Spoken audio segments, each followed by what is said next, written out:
Welcome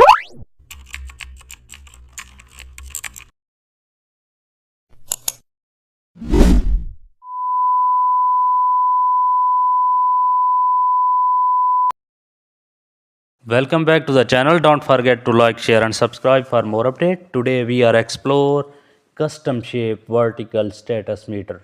Create a new Photoshop document, select the custom shape tool and choose a rounded rectangle shape. Draw a tall vertical bar.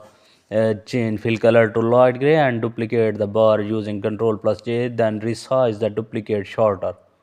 Change its color to green, align it to the bottom of the main bar. Add small divider lines using shape tool. Now place numeric labels beside each level. Group all layers together. Double click the active bar layer. Add subtle inner shadow. Press OK. Zoom out to preview. Status meter looks functional in Photoshop. Thanks for watching.